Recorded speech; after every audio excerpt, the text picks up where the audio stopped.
Bismillahirrahmanirrahim. Assalamualaikum warahmatullahi wabarakatuh. Alhamdulillah, salatu wassalamu ala rasulillah sayyidina Muhammadin Abdullah wa ala alihi wa sahbihi wa mawala. Asyhadu an la ilaha illallah wa asyhadu anna Muhammadan abduhu wa rasuluhu la nabiyya ba'dah. Allahumma shalli wa sallim ala sayyidina Muhammad wa ala alihi wa sahbihi wa man tabi'ahu bi ihsan ila yaumil din wa alayhi ma'ahu bi rahmatika ya arhamar rahimin.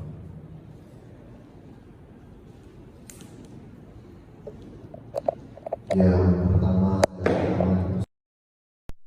tidak ada masalah yang kita sampaikan sama-sama mereka yang kita bisa bersyukur kepada Allah Subhanahu wa Ta'ala.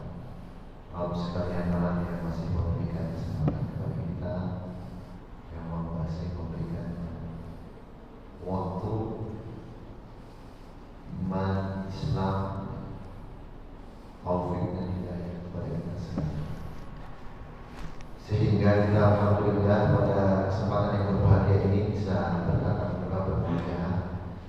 Dan lebih spesial lagi adalah dalam kajian rutin Ahad subuh dengan pembicaraan juga yang spesial juga, Al-Mukarram Ustaz Ubaidillah Qolim yang diminta Allah Subhanahu wa Ta'ala. Semoga senantiasa terlimpah pada junjungan alam suri tauladan kita semua, baginda Nabi besar Muhammad sallallahu alaihi wasallam.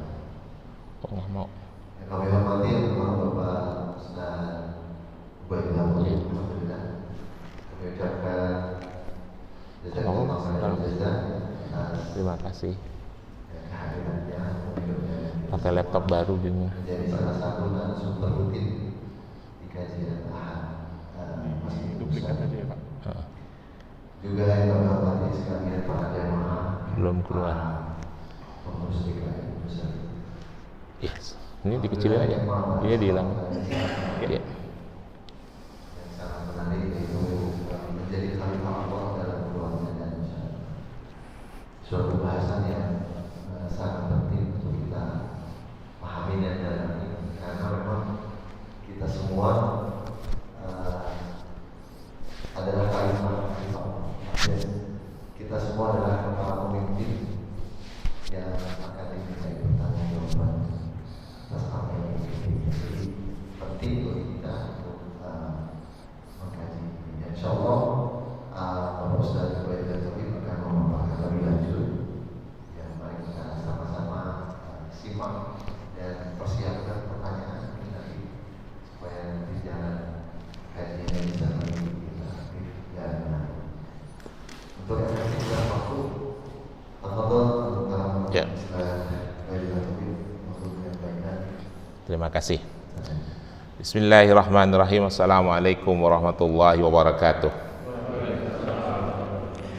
Alhamdulillahilladzi anzala sakinata ala qulubil muslimina wal mu'minin wa ja'ala dayaqa ala qulubil munafiqina wal kafirin. Ashhadu an la ilaha illallah wahdahu la syarika la al-malikul haqqul mubin huwa rabbul arsyil azim. واشهد ان سيدنا محمدا عبده ورسوله صادق الوعد الامين الذي ارسله رحمه للعالمين وقدوه حسنه للمسلمين. اللهم صل وسلم وبارك على سيدنا محمد وعلى اله واصحابه ومن تبعه الى يوم الدين. رب اشرح لي صدري ويسر لي امري واحلل عقدة من لساني يفقهوا قولي. اما بعد. Para jamaah sekalian, puji dan syukur kita panjatkan kehadirat Allah Subhanahu wa Ta'ala atas semua limpahan nikmat dan rahmat yang diberikan kepada kita. Salawat dan salam kita berharap selalu tercurah kepada junjungan Nabi besar Muhammad sallallahu alaihi wasallam. Alhamdulillah, insyaallah pada pagi yang cerah ini di hari Ahad kita diberikan kesehatan dan kelapangan waktu untuk datang ke masjid ini, berkumpul, bertafakkur dan bermuzakarah Insya Allah apa yang kita diskusikan pagi ini menambah khazanah keilmuan kita tentang agama kita, yang insya Allah akan menambah kualitas keimanan dan keislaman kita. Judul yang kita sampaikan kali ini yaitu menjadi khalifah Allah dalam keluarga dan masyarakat.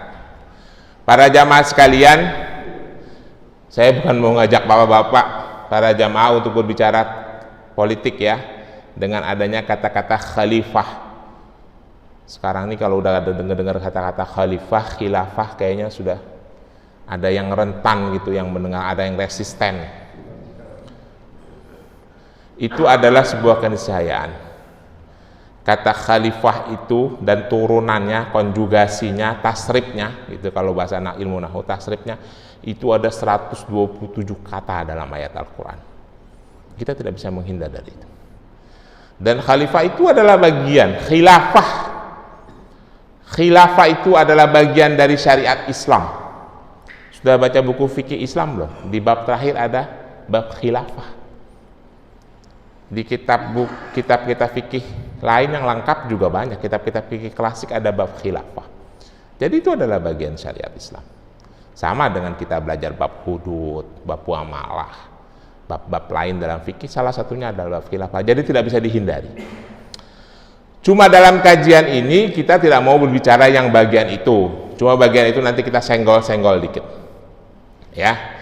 Sekarang kita mau berbicara menjadi khalifah Allah di dalam keluarga dan masyarakat saja.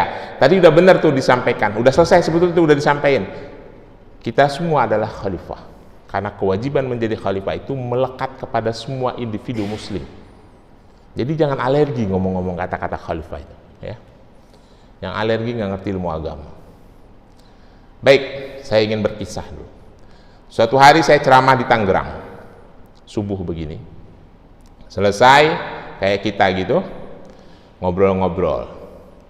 Sedang ngobrol ada kira-kira seorang laki-laki, si fulan gitu ya, usianya sekitar 60 tahun lebih lah. Mendekati saya, ngobrol-ngobrol, cerita. Pak Ustadz, sependek kata ceritanya begini, Pak Ustadz, alhamdulillah saya ini hidup saya sudah hampir selesai, sudah hampir sempurna. Saya sudah pensiun, saya sudah cukup semuanya. Anak saya sudah jadi orang, 2 laki-laki, dua-duanya sudah bekerja. Saya sekarang di rumah banyak mengabdi di masjid. Oh, alhamdulillah Pak, Bapak masih sehat. Saya bilang, iya alhamdulillah, saya udah 63 usia saya. Kata dia begitu. Semuanya sudah saya miliki Pak Ustadz, Allah tuh udah memberikan saya rezeki banyak. Saya punya rumah lebih dari 1, anak saya udah saya kasih rumah semuanya. Pendek kata itu orang bercerita tentang keberhasilannya dalam hidup, kesuksesannya dalam hidup. Dia tentu bersyukur kalau ada saudara kita yang hidupnya telah sukses, ya. Habis itu selesai, beberapa menit kemudian, itu Pak Ustadz ya, saya heran, kenapa Pak? Saya itu punya anak 2, satu umur 27 belum nikah, satu lagi nomor 2 umur 25. Itu dua-duanya kalau disuruh sholat susah sekali. Bundanya sampai tiap hari telepon ngingatin dia sholat. Oh di mana? Ada tinggal di apartemennya karena udah kerja, jadi nggak tinggal sama saya. Para jemaah sekalian, mudah-mudahan kita tidak ada yang di sini tidak ada yang seperti cerita itu ya.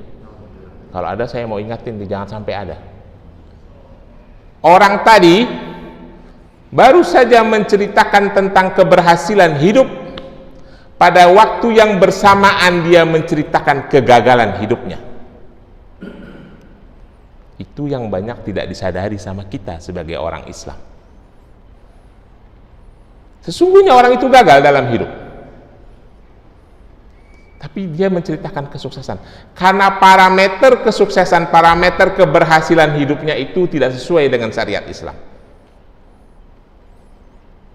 Maka dari itulah kita kaji sekarang, supaya kita ini semuanya sadar bahwa kita ini adalah khalifah yang di punggung kita ini melekat tanggung jawab untuk melaksanakan hukum Islam, terutama pada diri kita, yang kedua pada keluarga kita, syukur-syukur kalau bisa sama pada masyarakat kita, tapi minimal pada diri dan keluarga saja dulu ya. Bapak-bapak suka dengar ceramah Kiai Haji Jainuddin MZ, Dulu saya ada satu yang saya selalu ingat tuh, waktu saya masih remaja itu, masih sanawiyah saya. Begitu saya dengar, itu langsung tertancap di otak saya, dan insya Allah saya jaga itu omongan sampai sekarang. Itu saya ingat kata dia gini, jangan sampai kita jadi ahli sujud. Ingat gak dengar kata-kata itu? 24 jam kita ada di masjid, 5 waktu kita sholat di masjid, tunggang tungging gitu kan bahasanya Jainuddin. Anak kita keluar tidak pakai jilbab, anak gadis kita keluar tidak pakai jilbab, istri kita sibuk bergibah sama tetangga. Pernah dengar gak Ustaz Jainuddin ngomong gitu? Itu saya pegang terus itu omongan itu. Dari saya remaja saya masukin ke otak saya. Oh ya, jangan kita kelihatannya jadi laki-laki yang soleh, tidak lepas baju koko, tidak lepas kopiah, tidak lepas sarung, adanya di masjid terus. Kalau mau nyari kita adanya di masjid, istri kita sibuk bergibah, anak kita keluar rumah tidak berhijab, yang gadis. Apa gunanya itu semua? Parameter keberhasilannya bukan kita saja, tapi juga keluarga. Ya, maka dari itu kita mau bahas hari ini. Clear ya maksudnya? Baik, kita masuk kepada materi.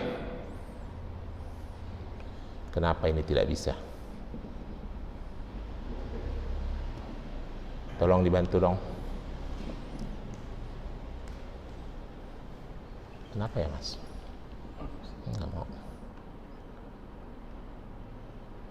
Mana ya harusnya? Oh ini ya? Yang kanan. Oh, oke. Baik. Kita bahas dulu pengertiannya. Dalam pengertian bahasa, khalifah itu berasal dari kata-kata 3 huruf saja, kha, lam, dan fa, yang artinya ganti. Clear ya? Artinya ganti. Jadi khilafah itu adalah sebuah pergantian. Ketua masjid 5 tahun diganti, itu namanya khilafah.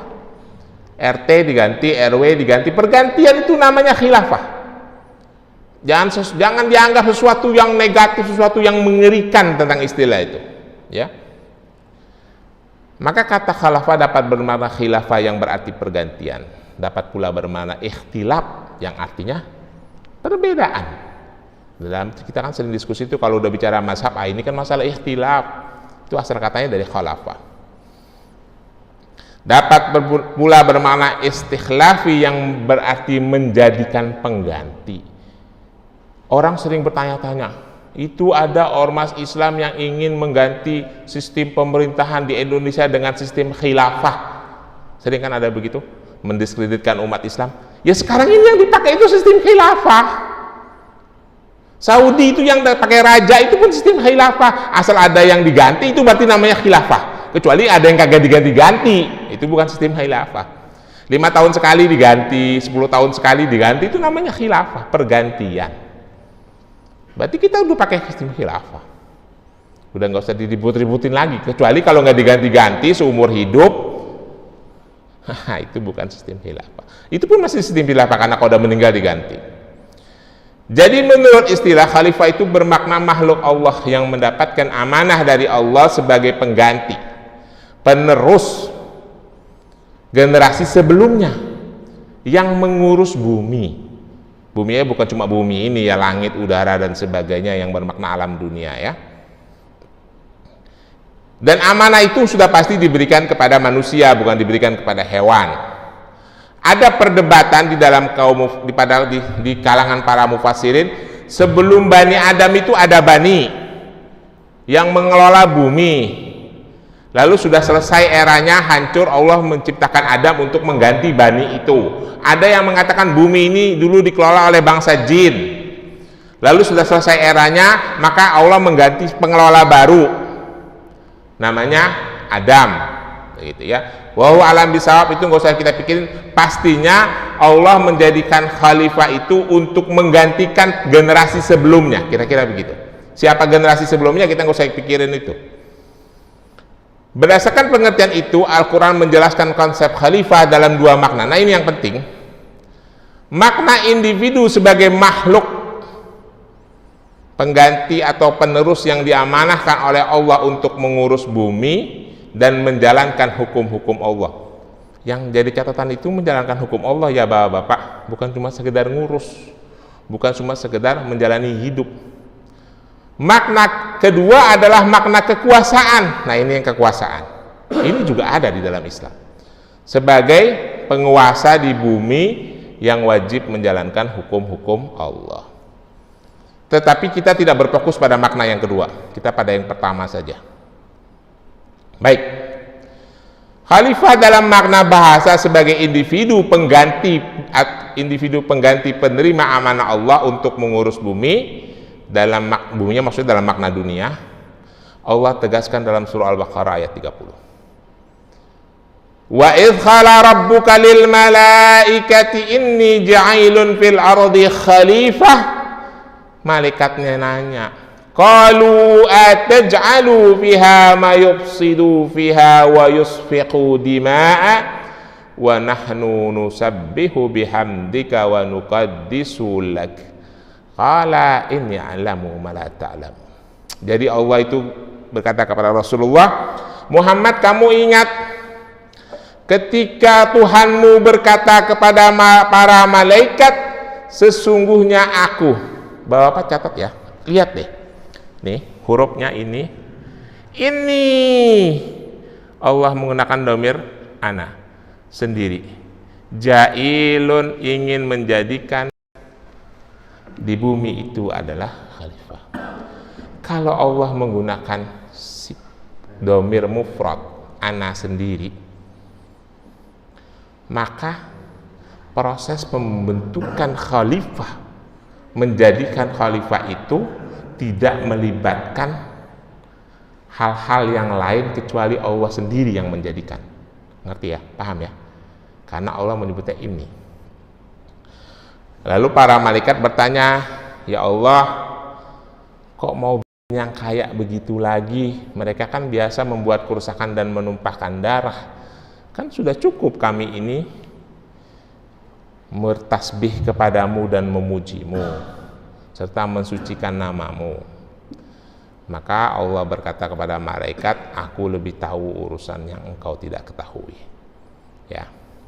Jadi makna ayat ini, dalil ayat ini berbicara tentang khalifah yang diciptakan oleh Allah Subhanahu wa taala yang predikatnya melekat kepada setiap individu muslim.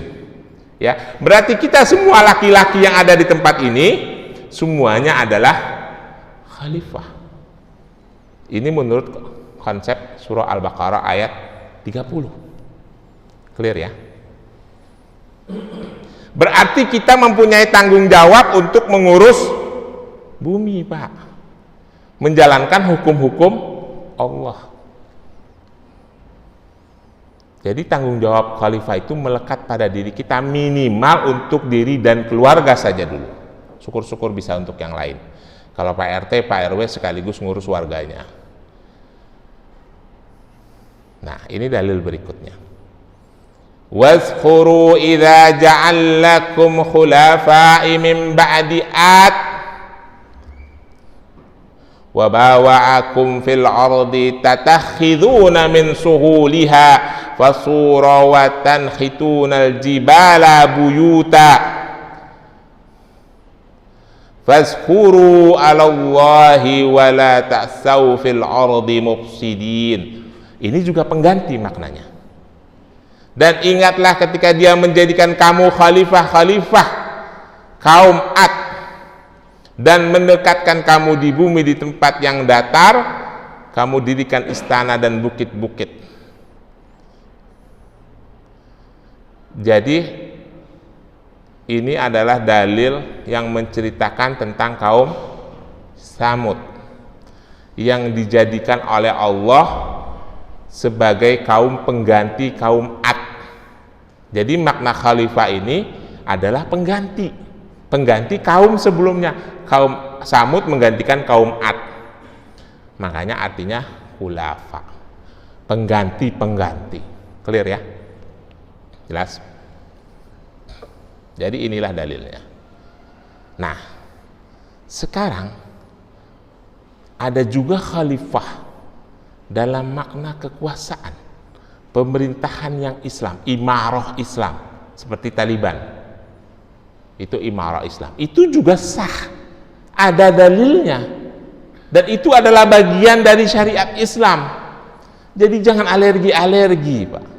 Kita tentu tidak bicara konteks Republik Indonesia, tidak bicara NKRI. Kalau bicara NKRI, kita harus mengkaji lebih dalam segala kemaslahatannya.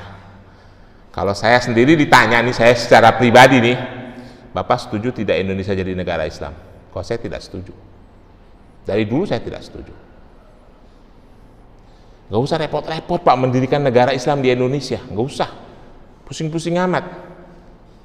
Jadikan aja semua orang muslim di Indonesia itu mengerti dan mau melaksanakan ajaran agamanya, selesai sudah. Betul nggak?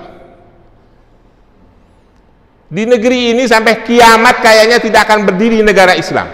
Kenapa? Orang Islam di Indonesia itu tidak teredukasi dengan baik tentang ajaran agamanya. Kalau tidak teredukasi dengan baik, maka dia tidak mengerti. Kalau tidak mengerti, pasti tidak akan menimbulkan rasa cinta di dalam dirinya. Kalau tidak timbul rasa cinta, pasti dia tidak akan membela. Betul tidak? Gak usah jauh-jauh, tanya aja nggak ada di dalam ruangan ini nih.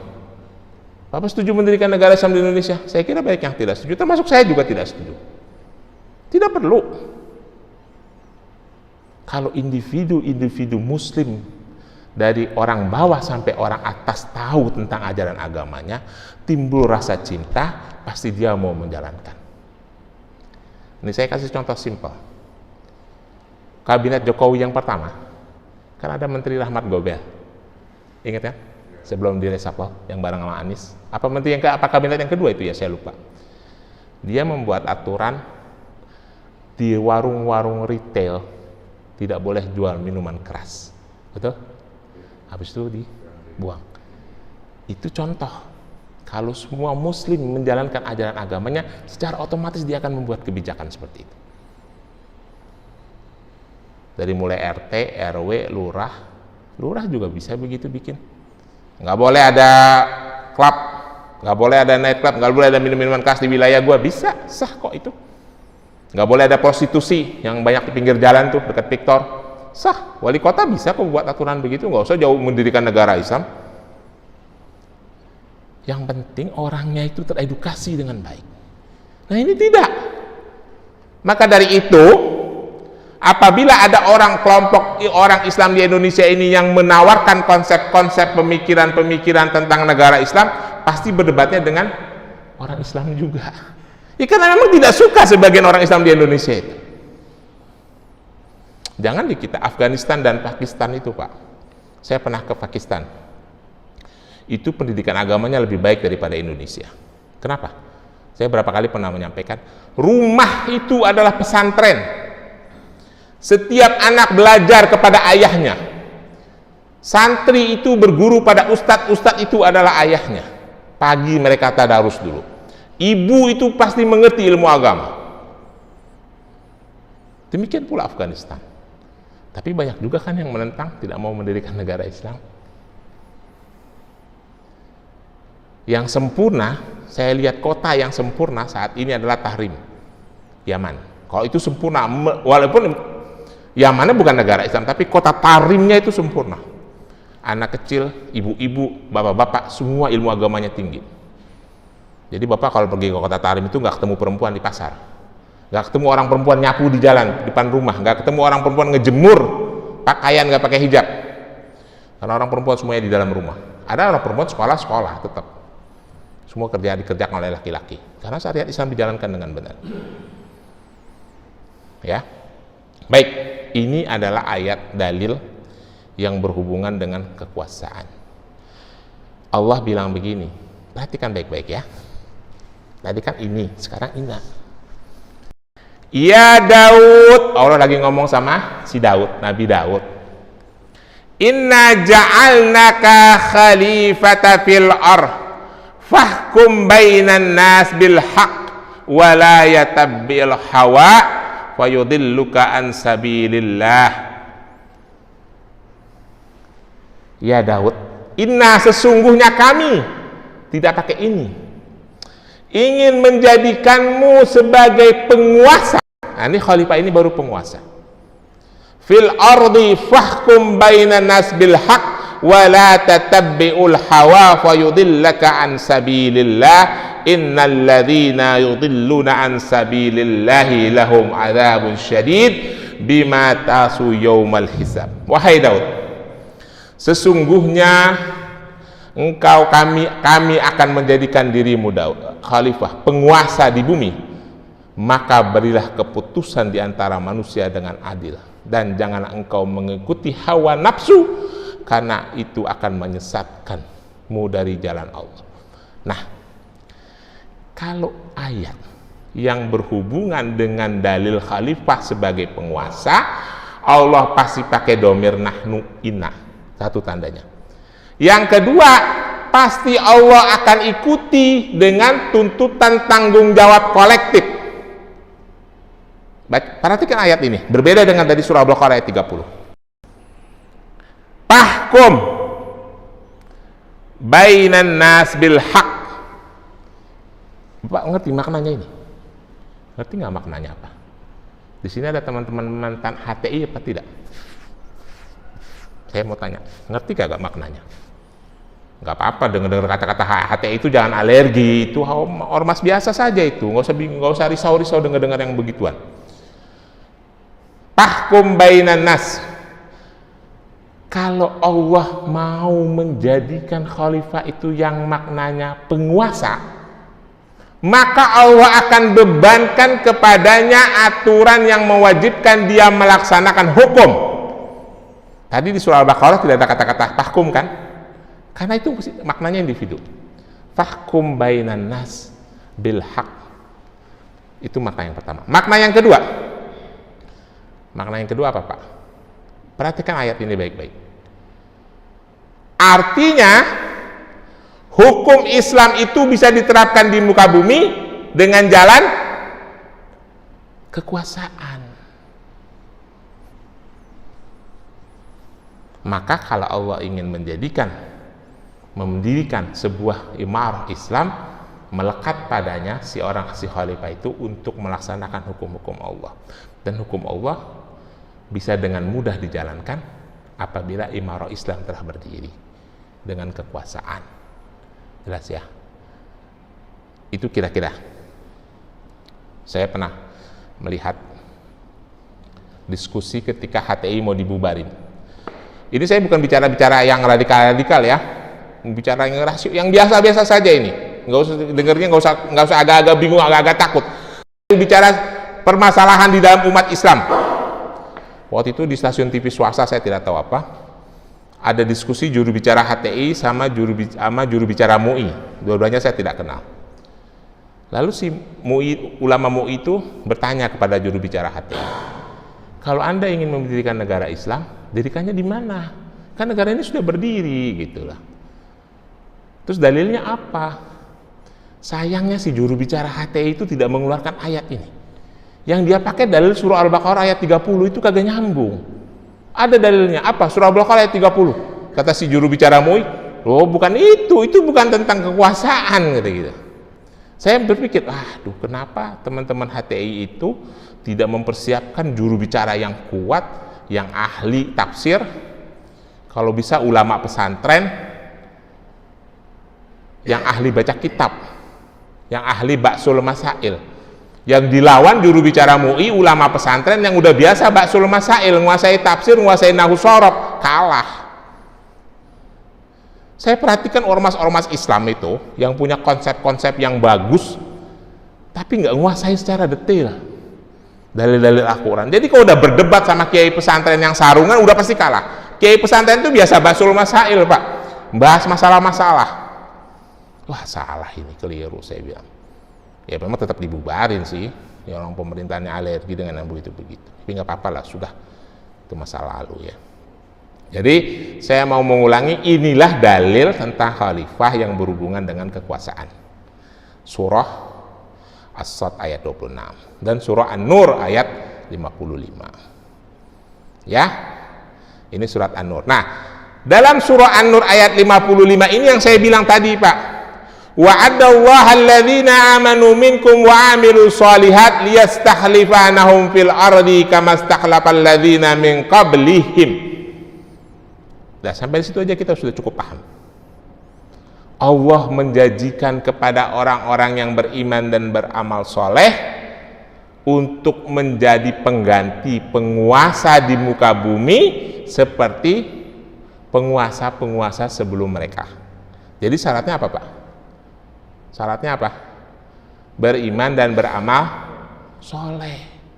Maka dari itu kalau imannya belum benar, amal solehnya belum benar, jangan mimpi pengen mendirikan negara Islam di negeri ini. Udah jangan usah mimpi-mimpi itu. Mendingan kita edukasi rakyat, kita edukasi kaum muslimin supaya pemahaman agamanya sama, supaya istri dan anak itu pemahaman agamanya sama dengan suami, supaya suami itu pemahaman agamanya sama dengan ustadz-ustadznya. Selesai. Berarti kalau sudah sama apa? Rasa cintanya juga sama terhadap agama. Kalau udah rasa cintanya sama apa? Kemauannya juga sama. Kalau sekarang kan yang mau cuma segelintir orang. Yang mau ngebongkar prostitusi cuma beberapa orang yang sadar, yang lain nggak mau. Udah gitu ada anggota dewan yang otaknya udah pada lempeng, mau menghapus aturan minuman alkohol. Sebagian bilang hari gini masih kepikirannya masih keterbelakang. Alkohol itu ukuran halal haram, ukuran agama, bukan masalah modernisasi. Ya Pak? Kalau ada yang jawab bilang-bilang, ada saya dengar tuh di TV statement anggota DPR, hari gini pemikirannya masih terbelakang. Orang minum alkohol itu bukan berarti modern. Dari zaman Nabi Nuh orang sudah minum alkohol. Dari zaman Nabi Nuh, zaman purba orang sudah minum alkohol. Mesir kuno itu sudah minum alkohol. Jadi orang yang minum alkohol itu, minuman rumah bukan itu orang kuno, bukan orang modern itu. Kalau ada yang jawab bilang begitu ya, lu jangan ngaku modern lu kalau lu minum minuman yang alkohol. Orang zaman Nabi Nuh minum alkohol, Romawi kuno minum alkohol, Yunani kuno minum alkohol, Mesir kuno minum alkohol, orang Babilonia minum alkohol. Jadi kalau lu minum alkohol, lu sama mereka lu orang kuno bilang gitu. Bilang gitu. Bukan merasa modern lu, bego amat lu masa modern. Orang Babilonia di Irak udah fermentasi anggur sama zaitun. Berarti kalau kita minum alkohol sama mereka, orang-orang kuno. Orang modern gak minum alkohol, Pak. Minumnya bajigur. Bajigur nggak ada zaman Mesir kuno kan, baru-baru aja kan. Bajigur minumnya bandrek, bajigur enak gitu. Saya masih kecil sering minum bajigur. Jelas ya? Clear ya? Perbedaannya jelas ya tadi ya? Ya udah kita tinggalin kalau udah jelas. Sekarang kita mau berbicara khalifah sebagai individu yang melekat pada diri kita masing-masing. Yang seperti surah Al-Baqarah ayat 30 tadi, yang bagian kekuasaan dan kita udah itu tuh angan-angan aja. Sudah berat. Kita sendiri belum tentu mau. Ya, saya dulu mudah-mudahan di sini tidak ada. Saya ngomong-ngomong mengenai hijab, habis itu saya dibisikin sama ketua majelis taklimnya. Pak Ustadz, anak saya perempuan juga belum berhijab. Saya senyum-senyum dalam hati ketua majelis taklim lagi. Itulah fenomena umat Islam ya di Indonesia. Jadi kita emang belum sempurna, kita harus mengakui itu. Dalam kajian ini kita akan membahas khalifah dalam makna sebagai individu makhluk Allah, penerima amanah untuk mengurus bumi, yang tentu saja amanah itu diberikan kepada manusia. Dalam hal ini Allah menegaskan dalam surah Al-Ahzab ayat 72, Inna aradnal amanata ala samawati wal ardi wal jibali fa'abaina ayahmilnaha wa ashfaqna minha wa hammalahal insanu innahu kana zuluma jahula. Allah itu menawarkan kepada langit, kepada bumi, kepada gunung-gunung akan sebuah perjanjian. Tetapi perjanjian itu tidak bisa diterima oleh makhluk-makhluk Allah karena takut tidak bisa menanggungnya. Maka perjanjian itu diterima oleh bapak kita Adam. Cuma sayang turunan Adam, kata Allah, kana zuluma jahula, banyak yang zalim dan banyak yang bodoh. Sebetulnya Adam udah bikin janji sama Allah, Dam sini Dam, gue turunin lu ke bumi. Tapi ada komitmen. Apa komitmennya? Kalau Anda itu, kamu dan keturunanmu berbuat dosa, akan disiksa masuk neraka. Kalau kamu dan keturunanmu berbuat kebaikan, akan mendapatkan pahala masuk surga. Fair dong, kata Allah gitu kira-kira. Mau? Ya udah turun ke bumi. Turun Adam. Itu ada perjanjian loh Pak. Jadi kita jangan, pernah nggak bapak-bapak terbesit di dalam diri bapak-bapak? Ini gara-gara ajaran agama gue jadi risau nih. Ini salah, itu salah. Pernah nggak berpikir begitu? Jujur aja. Kalau saya pernah Pak. Coba Allah itu nggak bikin agama, atau kalau bila perlu nggak bikin manusia. Udah selesai langsung jadi surga, nggak usah kemana-mana. Kita kalau ngebayangin neraka yang mengerikan itu, saya sering terbesit di hati saya. Nyesel gue belajar agama, gue jadi tahu dah tuh. Kalau tahu kan wajib melaksanakan. Jadi kita harus paham, Bapak kita sudah membuat perjanjian sama Allah. Maka untuk mengingatkan perjanjian itu supaya tetap berjalan dengan baik, diutuslah Nabi dan Rasul. Ingetin lagi, diingkarin, ingetin lagi, diingkarin, ingetin lagi, sampai Isa, sampai Rasulullah. Terakhir udah nggak mau diingetin lagi sama Allah, terserah lu lah kata itu. Ya isna masyi'ta. Jadi khalifah yang dimaksud dalam surah Al-Baqarah ayat 30 itu bermakna individu dan melekat pada diri kita. Jelas ya? Dalam surah Al-Baqarah ayat 30 ketika Allah berkata kepada para malaikatnya bahwa dia akan menciptakan manusia untuk memelihara dan menjalankan hukum-hukumnya di muka bumi, dalam makna makhluk individu, bukan dalam makna kekuasaan. Ibnu Katsir menjelaskan dalam kitab tafsirnya makna kata khalifah. Ini jelas ya. Jadi makna kata khalifah itu ditulis dalam kitab tafsir.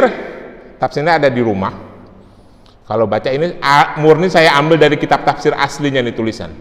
Ayyu qauman yukhallifu ba'duhum ba'dan.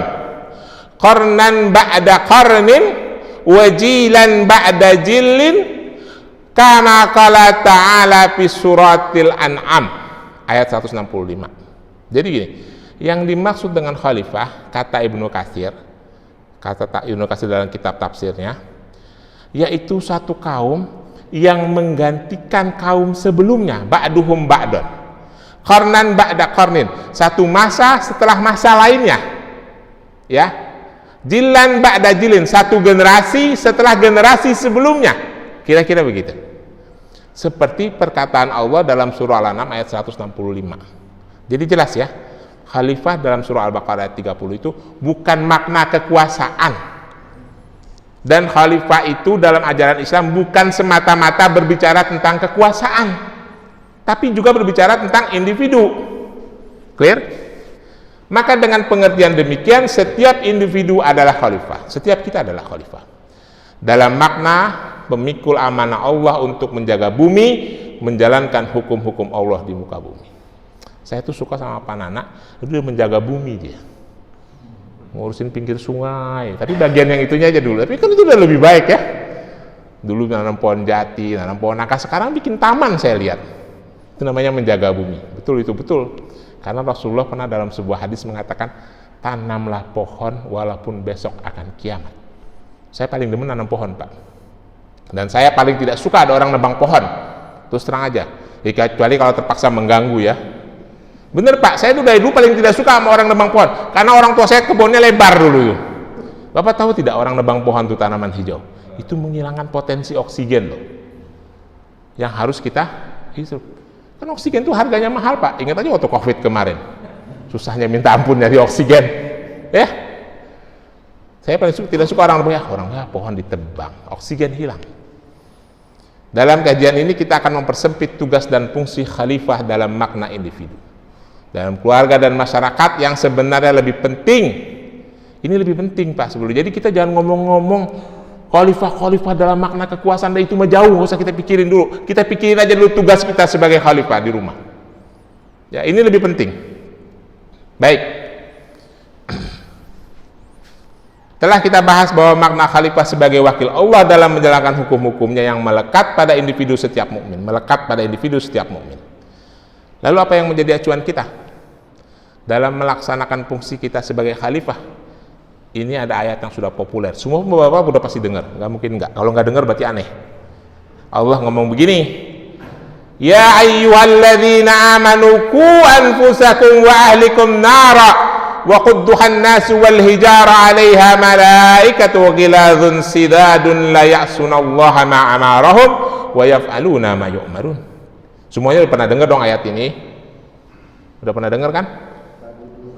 Udah berkali-kali pasti. Hai orang-orang yang beriman, qu anfusakum wa ahlikum nara, jagalah dirimu dan keluargamu dari api neraka yang bahan bakarnya manusia dan batu, dijaga dengan malaikat-malaikat yang gagah perkasa, yang tidak pernah ingkar kepada Allah dan selalu melaksanakan perintah Allah.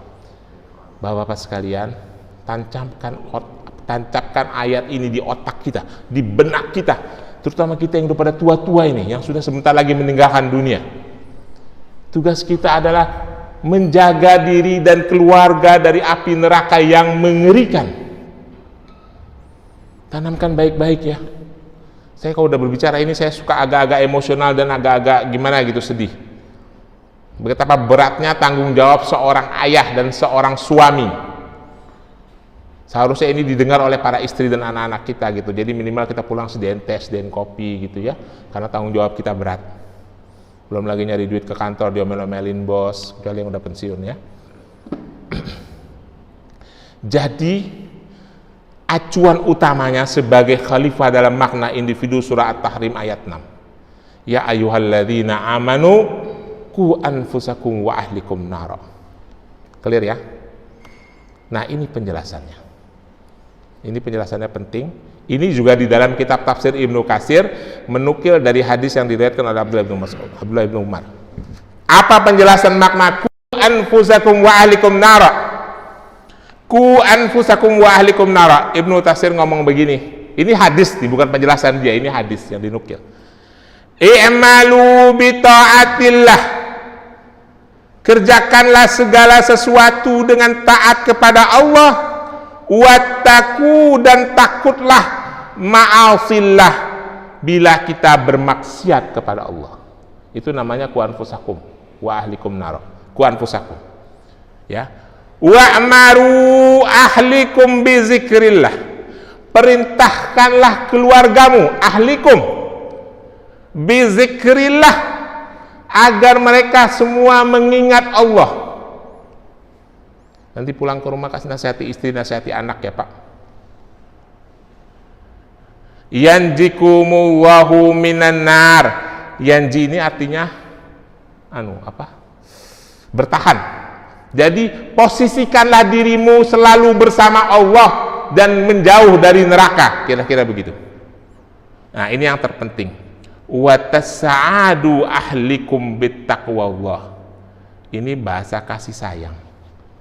Dan tolonglah keluargamu untuk selalu bertakwa kepada Allah. Tuh, tadi kembali seperti omongan Jainuddin MZ yang tadi saya bilang tuh. Jangan sibuk-sibuk jadi sujud di masjid, pakai kopiah nggak pernah lepas, baju koko nggak pernah lepas, gamis nggak pernah lepas, kain sarung nggak pernah lepas, anak tidak sholat, istri tidak mengerti ilmu agama. Padahal perintahnya, tolonglah keluargamu untuk selalu bertakwa kepada Allah. Ya.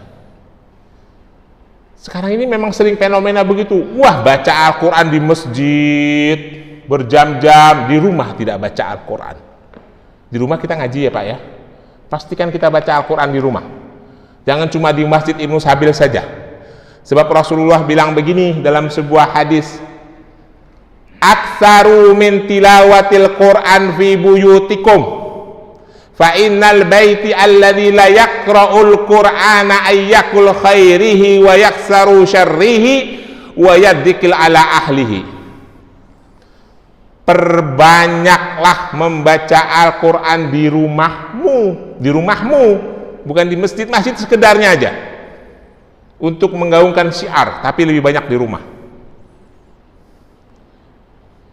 Fa innal baiti alladzi la yaqra'ul Qur'an ayyakul khairihi. Karena sesungguhnya rumah yang tidak pernah dibacakan Al-Quran akan sedikit kebaikannya, wa yaksaru syarrihi, banyak keburukannya, wa yadiki ala ahlihi, membuat sempit hati pemilik rumah itu. Ya. Jadi ada sekolah-sekolah, Pak, yang gara-gara online ini saya jadi sering di rumah ya, saya tahu yang kalau pagi tuh siswanya wajib baca Al-Quran. Jadi di rumah-rumah itu saya lihat kalau pagi anak-anak siswa-siswa itu pada ngaji dulu, baru mereka belajar. Ya minimal kita nggak baca, anak kita yang baca, atau minimal istri kita yang baca. Tapi selalu rumah itu dihiasi dengan lantunan-lantun ayat suci Al-Quran. Ya, terutama pengurus masjid nih. Pengurus masjid jangan sibuk-sibuk di masjid aja, rumahnya dibiarin. Ya, Rasulullah juga berkata, afdalu sholati rajulu sholati fi baitihi ila maktubah. Sebaik-baiknya sholat seorang laki-laki itu adalah sholat di rumah ila maktubah ya, kecuali sholat wajib yang 5 waktu itu. Yang di sini kan rata-rata rumahnya dekat sama musola. Kalau bisa sholat rawatib, kalau bisa sholat qobliyah ba'diyah di rumah, sholat aja, nggak apa-apa. Habis itu langsung ke sini, dan 10 menit masih nguber. Tahajud di rumah, duha di rumah. Karena Rasulullah bilang itu, hiasi rumah itu dengan baca Al-Quran, dengan sholat-sholat sunnah. Ila maktubah, kecuali sholat wajib. Sholat wajib yang 5 waktu harus di masjid.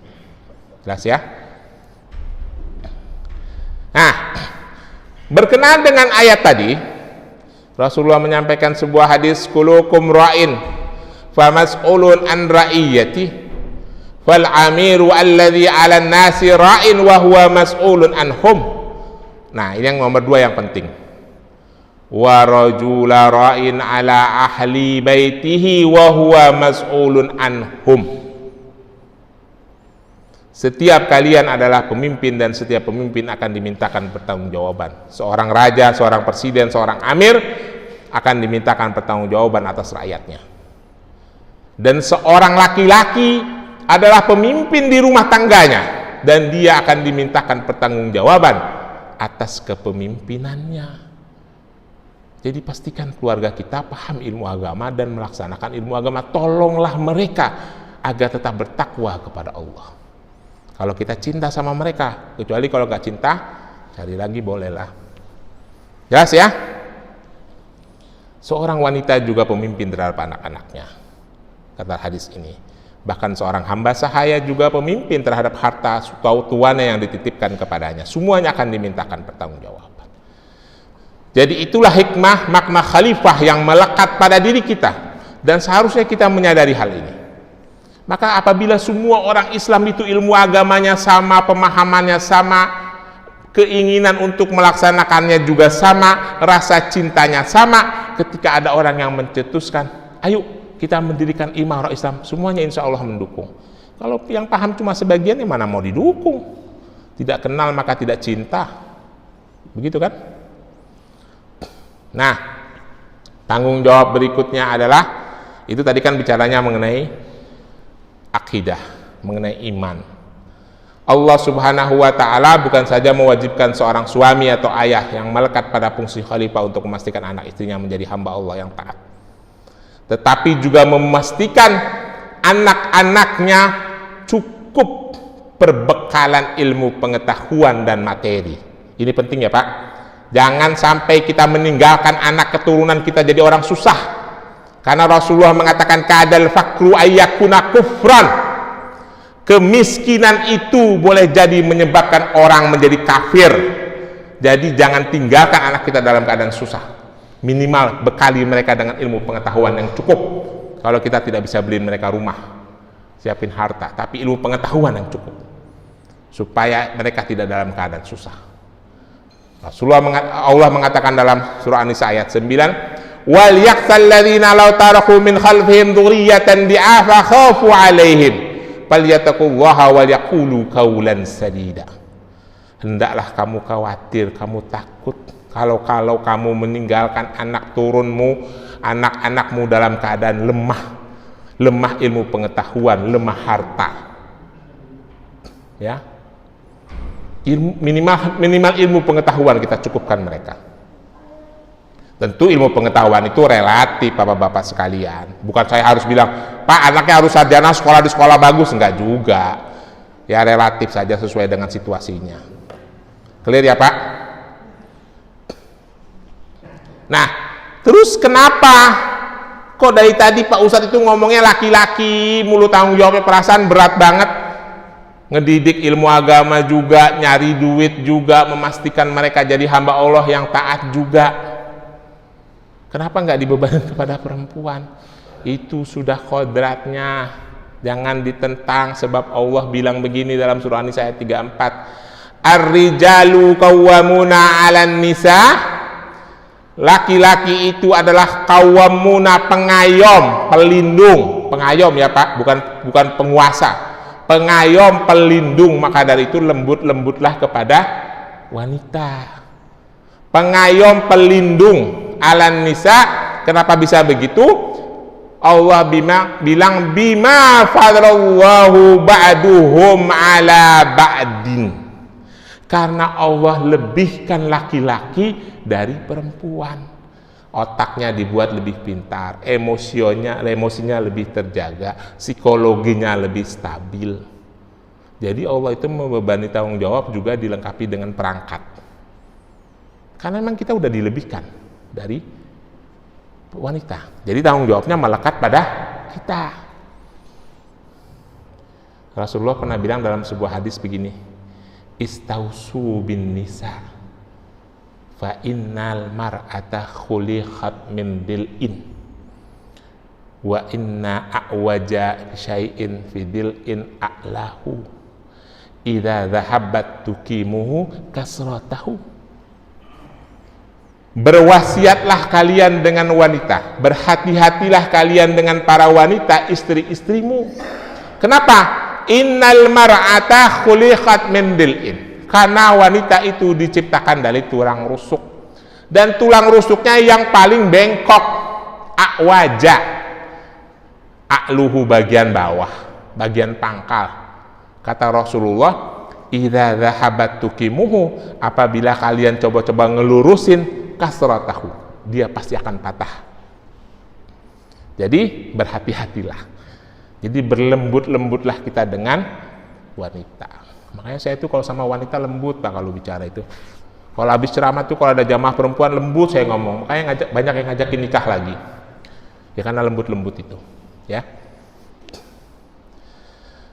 Baik, itu tadi fungsi khalifah sebagai individu.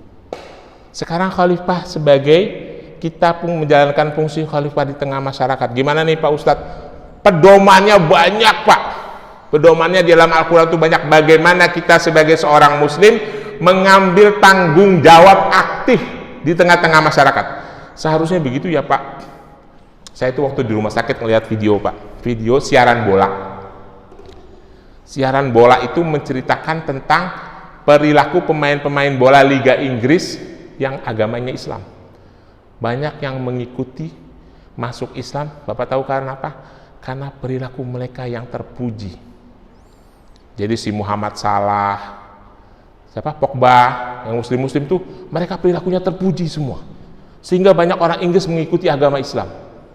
Nah, kita itu di tengah masyarakat juga begitu, Pak. Perilaku kita harus terpuji supaya orang-orang non-muslim lihat, oh orang Islam itu memang baik. Ya. Nah, saya tuh selalu berpesan di mana masjid, saya tuh selalu berpesan, saya sering WA teman-teman, selalu sebarkan senyum, sebarkan kedamaian, jangan membuat permusuhan, terutama dengan tetangga, hormati tetangga. Itu saya pegang banget itu. Insya Allah, alhamdulillah sudah 20 tahun lebih tinggal di Pamulang nih, boleh cek tetangga saya. Karena Rasulullah bilang begini dalam sebuah hadis, kalau kita ingin tahu sifat seseorang, tanya sama tetangganya. Nggak usah tanya sama saudaranya jauh. Tanya sama tetangganya. Itu orang baik apa buruk, tanya sama tetangganya. Itu yang paling saya jaga itu. Saya selalu nasihati anak istri saya, udah kita ngalah aja. Biasanya kan kalau di gang-gang kecil nih urusannya mobil lah, urusan apalah, jemuran lah, urusan-urusan kecil, sudah kita ngalah, jangan ribut. Karena kita malu entah kita ada pada mana. Sifat seorang muslim harus begitu. Man kana yu'minu billahi wal yaumil akhir falyukrim jarah. Barang siapa yang beriman kepada Allah dan hari akhir, sebaiknya dia menghormati tetangganya. Clear ya? Nah, pedomannya apa? Allah sudah bilang dalam surah Al-Imran ayat 110. Dikit lagi ya Pak. Udah terang banget ini. Kuntum khairu ummatun ukhrijat linnas ta'muruna bil ma'ruf wa tanhauna 'anil munkar wa tu'minuna billah. Kalian semua orang Islam ini adalah umat yang terbaik. Ingat-ingat ini Pak, kita ini umat yang terbaik Pak, lebih baik dari umat-umat lainnya. Jadi perilaku kita harus baik. Jelas? Jangan kita mau, sama aja kita jangan mau.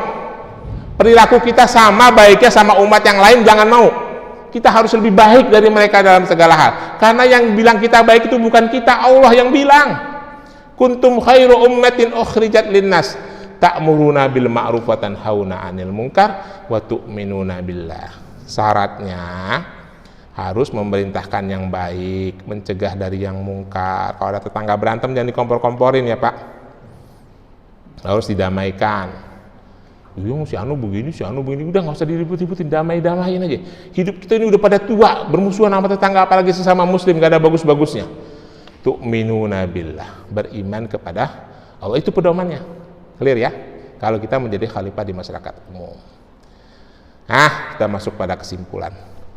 Jadi kesimpulannya, makna khalifah dalam pengertian ajaran Islam bukan hanya bermakna kepemimpinan atau kekuasaan, tetapi juga bermakna tanggung jawab individu sebagai hamba Allah.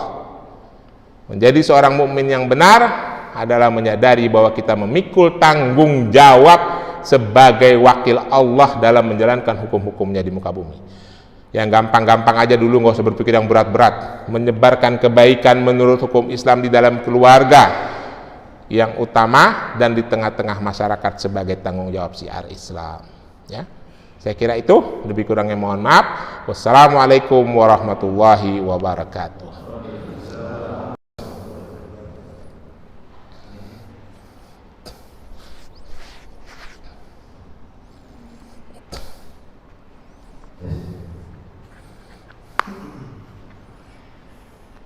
Alhamdulillah, luar biasa ya, bahasanya mendapatnya cukup clear. Insya Allah mungkin di antara para jamaah yang ingin menyampaikan pertanyaan ya, untuk mengenai lebih dalam lagi ataupun menyampaikan pengalaman, apa tuh? Silakan. Ya silakan. Jadi umat Islam itu tidak memahami agamanya, sehingga ketika ditawarkan syariat Islam malah menolak. Jadi agar umat Islam ini paham baru setuju. Tapi saya melihatnya seperti telur atau ayam Musa. Jadi ketika umat Islam ini tidak melaksanakan syariat Islam, umat Islam jadi jauh dari Islam sehingga tidak paham. Ketika diajak untuk bersyariat Islam, harus dipahamkan dulu. Nah, siapa yang memahamkan? Padahal yang memahamkan itu adalah negara yang menerapkan syariat Islam.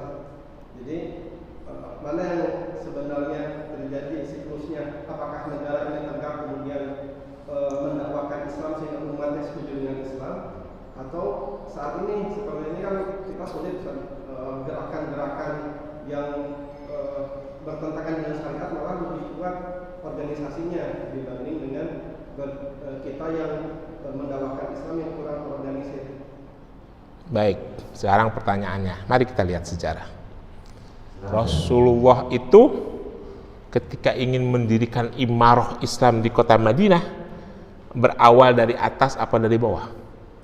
Dari bawah kan? Dari dirinya dulu, lalu istrinya, lalu ponakannya Sayyidina Ali, lalu sahabatnya Abu Bakar, lalu budaknya, pelayannya, lalu masyarakat umum dari kalangan bawah. Lalu menyebar ke kalangan bangsawan, lalu mereka hijrah. Setelah hijrah, lalu Islam tersebar dengan luas. Baru mendirikan imarah, kepemimpinan. Artinya apa? Tetap kepemimpinan itu, kekuasaan itu harus dibangun dari bawah supaya landasannya kuat. Lalu kalau pertanyaan ini seperti ayam dan telur, mana lebih dahulu? Kalau orang diajak untuk menjalankan ajaran, menjalankan syariat Islam, mereka tidak mau. Mereka menghindar. Mereka tidak mau karena mereka tidak teredukasi dengan baik. Terus kan situasi negara seperti ini, kita abaikan itu. Fungsi pendidikan umat biarkan dijalankan oleh para dai, oleh para masjid-masjid, oleh musola-musola, oleh sekolah-sekolah agama. Kita tidak perlu khawatir. Kita semua apabila mau mengambil peran positif, para ustadz, para kiai, para ulama, termasuk orang-orang awam yang menyelenggarakan organisasi kecil-kecil seperti masjid ini, melakukan mendirikan majelis-majelis taklim, pelan tapi pasti orang akan teredukasi dengan baik. Kalau sudah teredukasi dengan baik, mereka akan mengerti. Kalau mereka sudah mengerti, maka akan timbul rasa cinta, maka akan timbul kemauan yang sama. Saya menjadi saksi, Pak. Di Jakarta ini dulu ada fitnah keji. Orang berhijab disangka menyebarkan racun. Ingat nggak peristiwa jilbab beracun? Ingat, Pak? Pernah dengar di Jakarta dulu? Habis itu orang yang berjilbab tumbuh di mana-mana. Waktu itu pakai jilbab di sekolah negeri, waktu menterinya Fuad Hasan, tahu Bapak yang seumur dengan saya pasti tahu, yang umurnya 45, 46, 47 sampai 50. Menteri Pendidikannya Fuad Hasan dilarang. Paling di sekolah negeri itu cuma ada 1-2. Sekarang saudara-saudara pergi ke sekolah agama, sekolah umum di Tangsel ini, separuh dari siswanya berhijab. Itu bukan sekolah agama loh. Saya waktu itu anak saya lulus SD Islam, mau masuk ke SMP 4, saya datang, masjidnya lebih bagus dari sekolah agama. Di SMP 4 tuh, saya lihat anak-anaknya berhijab. Ini sekolah negeri apa sekolah agama? Nah, itu maksud saya. Selama setiap individu mengambil peran untuk mendidik dirinya dan mendidik lingkungannya, maka nanti akan tumbuh kemauan bersama. Sekarang ini tidak akan tumbuh kemauan bersama, Pak. Kenapa? Ya karena memang kita tidak paham, jujur saja. Dan juga saya berpesan kepada penyelenggara pendidikan informal seperti majelis taklim ini, kalau mencari bahasan itu mencari bahasan yang sedikit mendidik, jangan yang itu-itu aja. Itu yang menjadi masalah nih, masalah di pesantren maupun masalah di lingkungan masyarakat umum. Dari saya sering nyindir nih ibu-ibu pengajian, termasuk ibu saya dulu waktu masih ada, dari dulu ngaji itu belajar Asmaul Husna aja. Kapan belajar hukum halal haram, saya bilang kayak gitu. Ya karena memang kitanya itu yang salah, tidak mau melakukan progres dalam pendidikan agama. Satu. Yang kedua, di pesantren juga begitu, Pak. Saya baru sadar nih setelah saya keluar dari pesantren. Kita diajarin hukum muamalah di fikih waktu sanawiyah dan aliyah. Tetapi itu anak pesantren nggak ada yang nanya sama ustadznya, Pak Ustadz, ini bagaimana caranya menerapkan jual beli yang tanpa riba? Nggak ada yang nanya tuh. Harusnya nanya kita. Dan ustadz itu pesantren-pesantren itu harusnya dipacu untuk tidak melaksanakan riba. Terus gurunya ustadznya bilang, bunga bank itu adalah riba. Kalau bunga bank riba, bagaimana caranya kita tidak naruh di bank? Ada nggak lembaga lain yang non riba? Itu yang kita tidak tanya di pesantren. Harusnya kita tanya dulu itu. Sehingga mulai timbul tercetus lembaga-lembaga non bank yang non riba, perkreditan-perkreditan yang non riba, gitu loh. Kita abaikan kekuasaan. Penguasa itu tidak berpihak pada Islam. Memang kita rada beratnya kenapa?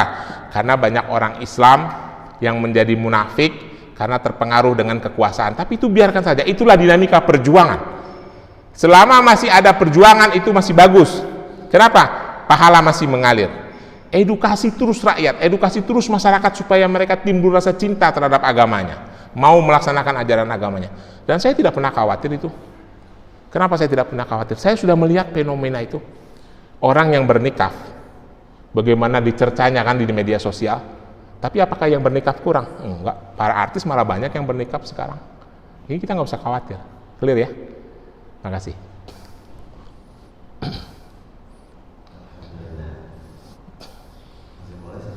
Ya, silakan.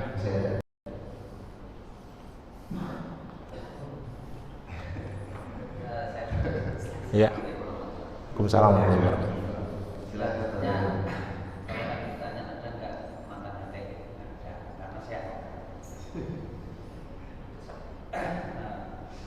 Yang ingin saya tanyakan Ustaz ini apa namanya? Kan ada tujuan menerapkan syariah ya, atau maksud syariah. Salah satunya misalkan menjaga harta. Nah, bagaimana bagaimana kemudian harta umat bisa dijaga kalau tidak ada negara? Nah ini pentingnya kita harus ada menjaga. Dalam hal ini adalah daulah Islam atau daulah khilafah ya. Khilafah itu kalau yang saya tahu itu kan betul pengganti, tapi kalau bicara kekuasaan itu kan sebenarnya pengganti Rasulullah ya dalam hal mengurusi urusan masyarakat, urusan dunia kan seperti itu. Nah maksud saya kita nggak akan mungkin bisa menjalankan syariat secara total ya kalau tanpa ada negara, itu maksud saya. Karena apa gini kan? Ada hukum-hukum Islam yang memang taklifnya dibebankan pada individu, seperti sholat kan, tanpa ada peran negara pun menurut saya kita nggak ada alasan atau uzur untuk menjalankan sholat. Tapi bagaimana kemudian ketika ada seorang pencuri gitu kan ya, yang sudah mencapai nisab dan secara di pengadilan terbukti dia memang mencuri bukan karena lapar, maka itu kan harus dipotong tangan gitu kan. Nah, yang diberi hak oleh Allah atau otoritas oleh Allah untuk melaksanakan itu kan negara seperti itu. Nah itu sebenarnya sih, jadi mungkin pembahasannya sebenarnya menurut saya harus dipisahkan antara khalifah dalam arti kita sebagai individu pemimpin dalam rumah tangga dan khalifah dalam arti kekuasaan gitu. Karena ya kalau dari yang saya kutip dari Imam Al-Ghazali sendiri kan ya antara agama dan negara itu kan saudara kembali gitu ya. Jadi agama sebagai pondasi agama sebagai pondasi, negara adalah penjaga seperti itu. Nah itu maksud saya. Jadi ada banyak hukum Islam yang itu tidak akan bisa dilaksanakan kalau tanpa ada negara. Makanya ada kaidah usul yang mengatakan ma la yatimul wajib illa bihi fa huwa wajib ya. Suatu kewajiban tidak akan terlaksana tanpa ada sesuatu, maka mengadakan sesuatu itu menjadi wajib. Nah sekarang pencurian kan banyak yang seharusnya dipotong tangan, perzinahan banyak itu yang seharusnya itu diberlakukan hukum rajam bagi yang muhsan dan cambuk yang ghair muhsan itu. Tentu hukum ini nggak akan tegak kalau kemudian tidak ada institusi yang memang diberi otoritas oleh negara untuk melaksanakan itu gitu. Nah mungkin itu sedikit tambahan dari saya, atau mungkin bisa menanggapi. Baik, itu statement itu benar. Saya setuju. Seperti yang saya sampaikan tadi dalam surah An-Nur dalam surah Sad ayat 26. Kan ada khalifah, ada khilafah dalam makna kekuasaan. Dan kalau sudah dalam makna kekuasaan, maka dibebankan kepadanya tanggung jawab untuk melaksanakan hukum. Seperti Allah katakan, inna ja'alnaka khalifah fil ardi fahkum bainan nas. Kalau Anda sudah menjadi pemimpin, maka hukumilah manusia dengan hukum yang diturunkan oleh Allah. Itu benar. Nah, tetapi permasalahannya kondisi itu tidak memungkinkan untuk saat ini di Indonesia. Maka kalau tidak dimungkinkan adalah kita jalankan fungsi yang pertama tadi, fungsi yang lain, fungsi yang individu. Memang benar yang bisa menjalankan itu adalah kekuasaan. Hukum hudud harus dijalankan, hukum jinayah harus dijalankan dengan kekuasaan. Nggak boleh orang individu motong-motong tangan sembarangan gitu kan. Itu dengan kekuasaan. Tapi itu tidak mungkin. Maka karena tidak mungkin, kita edukasi umat supaya mereka tidak mencuri, supaya mereka tidak berzina, supaya mereka tidak minum minuman keras. Itu saja sampai di situ. Saya kira gitu. Itu yang di situ. Saya punya teman ya, mungkin sekarang berapa? Saya sering diskusi sama beliau. Jadi Hizbut Tahrir itu tidak akan mungkin bisa menegakkan khilafah sendiri, ya. Tapi Hizbut Tahrir harus bersama umat. Maksudnya apa? Nah, pertanyaannya akan muncul kalau bagaimana kemudian umat akan mendukung kalau mereka tidak paham, dan bagaimana mereka akan paham kalau tidak ada yang memahamkan. Nah, disinilah kemudian sebenarnya Hizbut Tahrir itu mengambil peran di situ. Jadi memang bagaimana kita mengedukasi umat, memahamkan umat dengan syariat yang ketika nanti kemudian umat secara umum paham akan terbentuk opini umum gitu. Nah sehingga nanti itu terjadi kekuasaan yang revolusi yang sifatnya alami ya, tidak seperti revolusi yang digagas oleh orang-orang sosialis maupun orang kapitalis yang berdarah-darah dengan kudeta gitu kan. Dalam Islam pun kudeta tersebut kan haram seperti itu ya. Nah seperti itu sih. Jadi kami sebagai organisasi ya hanya menjalankan peran itu, mengedukasi umat ya. Artinya kalau misalkan saya sendiri sudah makan anak, kami ini posisinya sebenarnya sebagai bentuk kecintaan kami pada negeri ini gitu ya. Negeri ini ada punya banyak masalah. Nah, kami sebagai penduduk negeri ini, ya kan berusaha membantu itu menawarkan solusi. Nah, kalau solusi itu belum diterima, ya kami juga nggak bisa memaksakan kan gitu. Karena ya itu tadi memang umat harus dipahami. Saya sepakat. Betul, nggak usah khawatir, berjuang aja terus. Kalau masalah wadah itu kan bisa berganti-ganti, bentuknya bisa berubah-berubah. Yang penting edukasi terus umat. Kalau saya itu tidak alergi dengan ormas-ormas Islam dari dulu, walaupun saya tidak tidak berafiliasi ke salah satu ormas ya. Cuma memang saya itu dibesarkan dalam nuansa hidup, dalam nuansa Muhammadiyah. Tapi saya tidak alergi dengan, saya sendiri sekolah di pondoknya NU. Jadi saya tidak alergi dengan seluruh ormas. Berjuang saja terus, tidak usah khawatir. Saya dari awal mendukung HTI, walaupun saya bukan orang HTI, tapi saya mendukung. Cuma perkara itu dibubarkan itu kan karena opini penguasa, ya kan, kita sendiri belum tentu mengatakan demikian. Buat saya kepada seluruh saudara-saudara ormas Islam yang bertugas mengedukasi umat, lakukan saja terus, berjuang. Kalau masalah wadah itu bisa berganti-ganti. Ya, FPI dibubarin juga bikin forum baru gitu. Saya kira gitu ya. Terima kasih ya. Jelas? Ini bisa dilanjutkan sambil nanti sudah dan menikmati hidangan sarapan. Baik, Ustaz, mungkin kita bersama-sama membaca alhamdulillah. Alhamdulillahirabbil alamin. Istighfar, astagfirullahaladzim, dan wa'alatul hadis. Subhanallah wa bihamdihi. Wa atubu ilaik. Billahi taufiq wal hidayah. Assalamualaikum warahmatullahi wabarakatuh. Waalaikumsalam warahmatullahi wabarakatuh.